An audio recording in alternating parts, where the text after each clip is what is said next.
Shabbat, Daf Yud Aleph, Amud Aleph. Nous voici partis pour un joli daf, un joli Amud plutôt. Eh bien, dans le Amud précédent, nous avons vu en bas de la page, devenez avant la fin, Man Tana Aochel Ochel Rishon, Ve'Ochel Ochel Sheni, Mifsal Pasle, Tamouye Lometamu. Alors, qui est le Tana qui nous a dit qu'il y a une xéra, une des xérotes, c'est que celui qui mange du Rishon Latuma, ou alors du Sheni Latuma, il devient Tamé Sheni.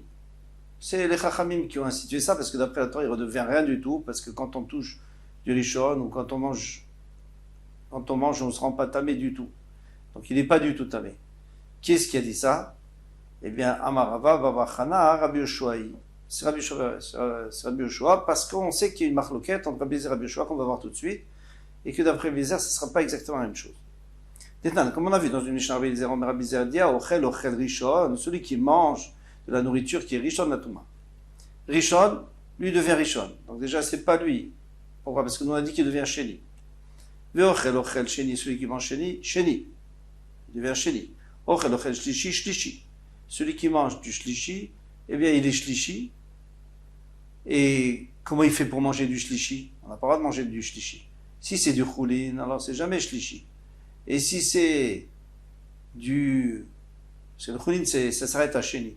Et si c'est de la Trouma, comment on peut manger de la Trouma, Shlishi? Alors, on va voir que la Gemara va nous dire qu'ici, on parlait du Choulin, Shnase Altarata Trouma. Donc, les Kohanim, ils avaient l'habitude, souvent, pour le Choulin qu'ils mangeaient, de faire attention qu'elle soit théora, comme la Trouma. Pour pas après confondre et éventuellement entamer la Trouma. Donc, ils faisaient tout avec la même Kedusha. Donc, si maintenant, il est en train d'en manger, il est devenu tamé, il est devenu shlishi, c'est pas grave. Parce qu'on a le droit de manger du choulin shlishi, c'est pas un problème. Mais, quand même, d'après Rabbi Yezer, il est shlishi, donc il va poser un problème pour le Kodesh, qui peut arriver à réveiller. Rabbi Yoshua Omer, alors maintenant, ce qui nous intéresse, c'est Rabbi Yoshua. Rabbi Yoshua Omer, Aochel, Ochel Rishon, Ve'Ochel Sheni, Sheni. Maintenant, celui qui mange du Rishon ou du Sheni, il est Sheni. Toujours il est Sheni.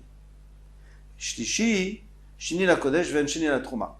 Mais s'il a mangé du Shlishi, donc il redevient Sheni pour le Kodesh, mais pour la Trouma, hein, il reste Shlishi. Donc Shlishi, ça ne peut pas rendre Passou de la Trouma, puisque ça ne va pas plus loin.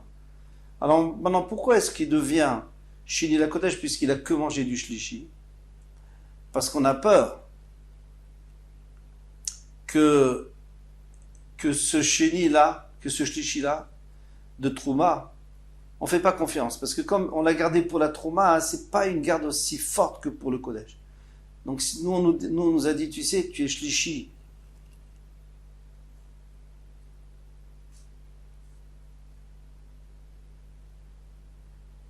Ochel Ochel Rishon, Ochel Sheni Sheni, Shlishi, Sheni la Kodesh. Toi tu dis que tu as mangé du Shlishi, c'est-à-dire que tu as mangé quelque chose qui était Aldarata Trouma. Mais ce Shlishi, peut-être qu'il était Sheni. Comment tu sais?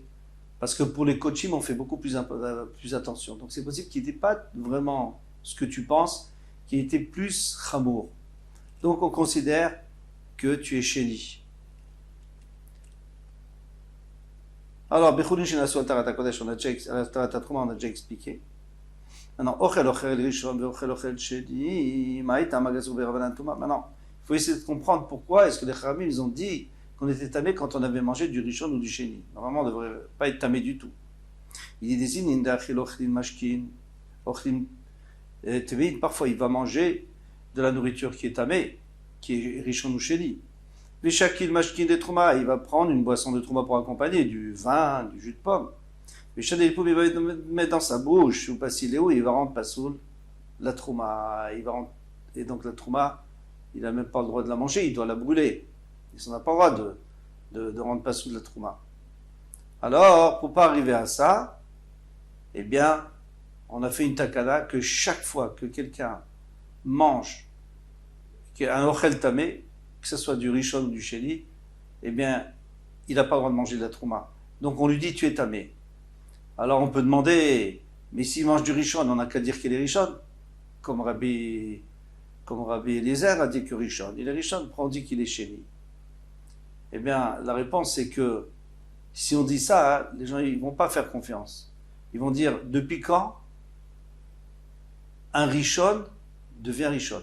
Qu'un Chéni devienne Chéni, qu'un Chéni qui touche un Chéni devienne Chéni, c'est possible. Pourquoi? Parce que lorsqu'on... Les boissons, on sait très bien que les boissons, quand on touche les boissons, elles deviennent Rishon. Donc il est très possible que quelqu'un qui soit Chéni, il puisse toucher une boisson, la rendre Rishon, et la boisson peut rendre Chéni l'aliment. Donc on voit que Chéni, ça peut faire du Chéni à cause d'Exerot Rachamim. Bien que cette Xéra n'existait pas pour l'instant, comme ça nous dit soit, mais elle va exister, on sait qu'elle va exister parce qu'on a envie de l'instituer. Donc après les gens ne vont pas prendre au sérieux, ils vont dire, si tu me dis qu'un Rishon peut rendre Rishon, ça j'arrive pas à accepter. Si tu me dis Chéni, je peux comprendre. Donc ils ont préféré faire cette Xéra pour qu'elle puisse être acceptée par tout le monde. Maintenant, Shote Mashkin Tmeim Maïta Magazo Berabanan. Quelqu'un qui boit des mashkin, des boissons qui sont Tmeim. Pourquoi les Chachamim ont décidé de faire une Xéra? Rabanan Touma, que ce soit Tamé. Des Imnin de Shata Mashkin Tmeim, parfois il va boire des boissons qui sont Tmeim. Veshakil Ochlin de Trouma, il va prendre de la nourriture de Trouma. Veshadei Poum, il va mettre dans sa bouche. Il a encore un peu de vin, disons, qui est tamé dans sa bouche. Ou Passil Léo, donc il va rendre Passil la Trouma. Le Madi Noir, alors c'est la même chose. Alors pas besoin de faire une deuxième Xéra. C'est la même Xéra, c'est que il faut pas mélanger du tamé avec du tahor, que ce soit de l'eau, du liquide, ou avec du solide, ou du solide et du liquide, c'est la même chose. Maoud et Tema, qu'est-ce que tu aurais pu dire? Il y en a un qui est fréquent, il y en a un qui n'est pas fréquent. C'est fréquent que lorsque je mange, j'ai besoin d'accompagner avec des boissons pour avaler. Mais que je bois et que je mange en même temps, c'est un peu plus exceptionnel. Donc je peux croire que les Chachamim n'ont pas fait de Zera dans un cas exceptionnel comme ça. Comme Hashman, qu'ils ont quand même fait la Xéra.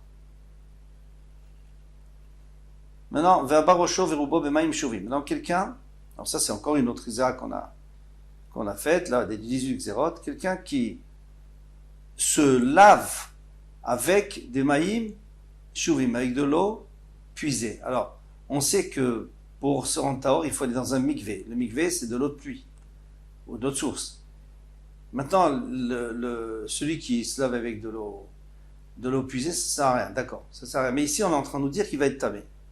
Il va être tamé. Celui qui s'est lavé avec de l'eau puisée, juste après le mikvé, dans la même journée où après après avoir été au mikvé, eh bien, il redevient tamé. Maïta magazou berabanan touma. Pourquoi ils ont décrété qu'il soit tamé?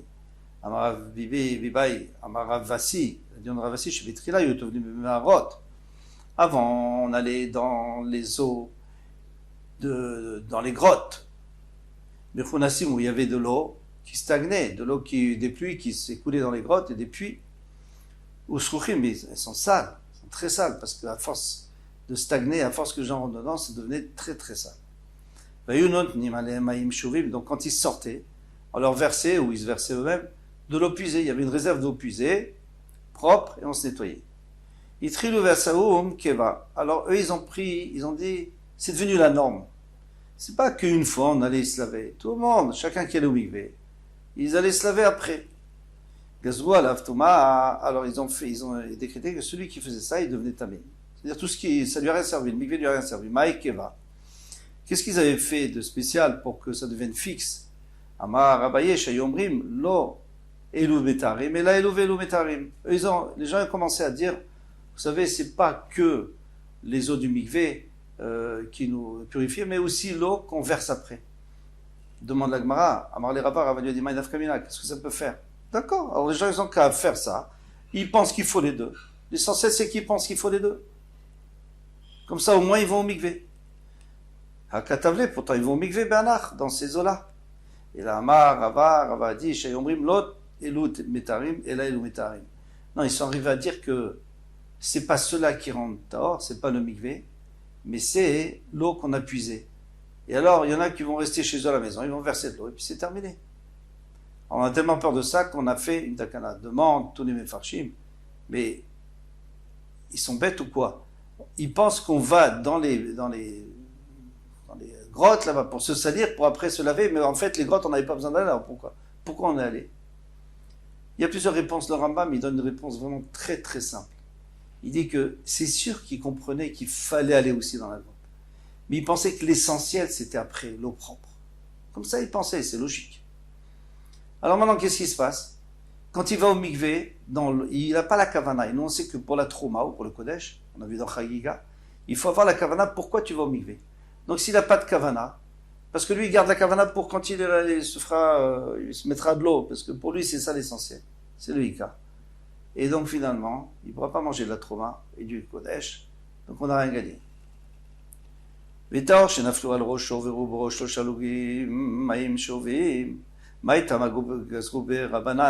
Pourquoi les rabbins ont dit que même quelqu'un normal, de Tahor, qui n'est pas allé au mikvé, il est Tahor, il est pur, il se verse de l'eau, il prend une douche. Il n'y a pas de douche à ce moment-là, mais s'il prenait une douche, l'eau puisée, normalement, il devient tamé. Pourquoi ils ont fait ça?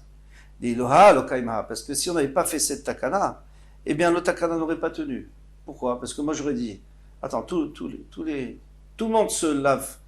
Ils prennent des douches, les gens en théorie ils se prennent des douches. Moi je suis tard, je suis allé au mikvé, ça y est, pourquoi je ne prendrais pas une douche aussi?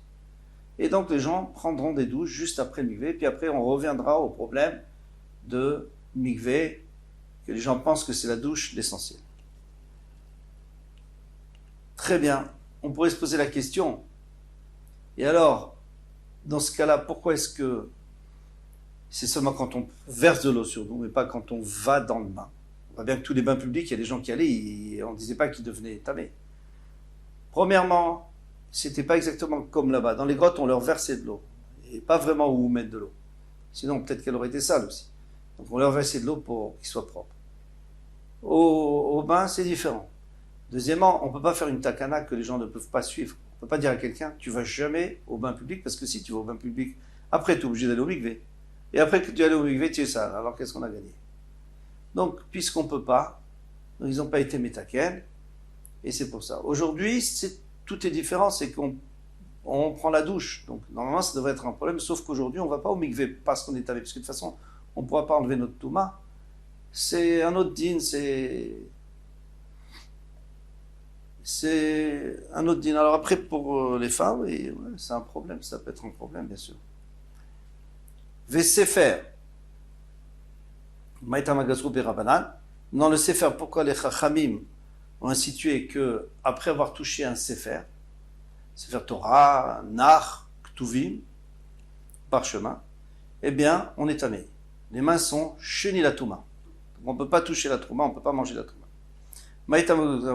Pourquoi les Chachamim ils ont décrété une touma? Marav est cherché un bétri là, parce qu'au début, il y a eu matznim et ochlim des trouma et Sefer Torah. Les gens, qu'est-ce qu'ils disaient? Ils disaient, moi j'ai de la trouma, je veux qu'elle se garde, je veux pas que les gens la touchent. Le Sefer Torah aussi, c'est kadosh, donc je mets dans la même armoire, ou même le Sefer normal, et c'était des Sfarim, en parchemin, kadosh. Donc, je les mets en même temps. V'amrou, hay kadosh, v'hay kadosh, hay kodesh, v'hay kodesh. Les deux sont kadosh. Kivan, des kachazoudé à tous les psida, mais maintenant quand ils ont vu que les rats, ils venaient pour manger la trouma, et manger les grains et tout. Et alors, elle mangeait aussi le parchemin, parce qu'elles aiment bien ça aussi. Donc, Gazroube Rabbanan Touma, ils ont dit, il y a de la Touma. Maintenant, si tu touches le Sefer Torah, va t'étamer. Si le Sefer Torah touche la Trouma, c'est tamé. Veyadaï. Maintenant, les mains. On a dit que quelqu'un qui n'a pas fait attention à ses mains, il doit se laver les mains avant de manger la Trouma. Pourquoi? Parce que les mains, elles touchent partout. Alors, le premier chat de Rashi, c'est qu'elles touchent des endroits dans son corps, c'est sale. Donc, il faut se laver les mains avant.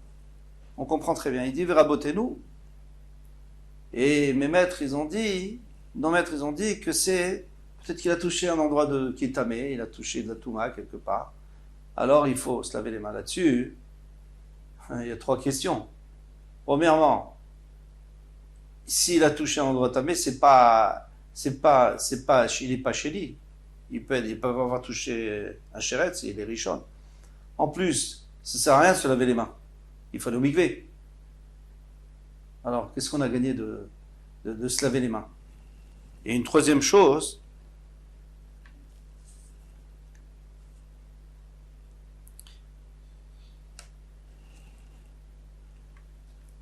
oui, se laver tout le corps, pas seulement les mains. Donc il faudrait aller au mikvé entièrement. Ça c'est la question. Et le Ritva lui répond, il dit qu'en réalité, c'est pas qu'ils ont voulu dire qu'il a touché un chéretz ou quelque chose comme ça, c'est qu'ils ont voulu dire, il faut que tu gardes tes mains. Donc pour que tu gardes tes mains, on te dit attention, tu risques de toucher quelque chose d'interdit, quelque chose de tamé, et puis après tu pourras manger. Alors tu surveilles tes mains. Et c'est ça la xéra, c'est ça la takana de se laver les mains pour montrer qu'on n'a pas fait, peut-être on n'a pas fait assez attention.